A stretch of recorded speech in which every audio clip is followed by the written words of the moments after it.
చాలా మంది మా ఇంట్లో కూర్చున్నప్పుడు కూడా చర్చలు జరిగేది. ఈవెన్ నారెడ్డి గారు కావచ్చు, మా పాషం యాదగిరి గారు కావచ్చు, ఇంకా జాదవ్ సాబ్ కావచ్చు, వీళ్ళందరి మధ్యలో ఆనందరావు తోట, సింహాద్రి, ప్రొఫెసర్ సింహాద్రి, పిఎల్ విశ్వేశ్వరరావు, ఇట్లా వీళ్ళందరూ కూర్చున్నది.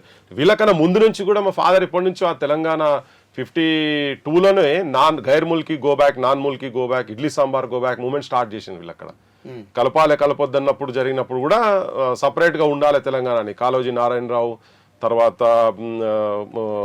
ఇక్కడ ఉన్నటువంటి బూరుగుల రామకిషన్ రావు, తర్వాత వీళ్ళందరూ కూడా ఇక్కడ ఉన్న కొంతమంది సమైక్యవాదులు, కమ్యూనిస్టులు కొండా లక్ష్మణ్ బాపూజీ కూడా తన కూడా సమైక్యవాదే.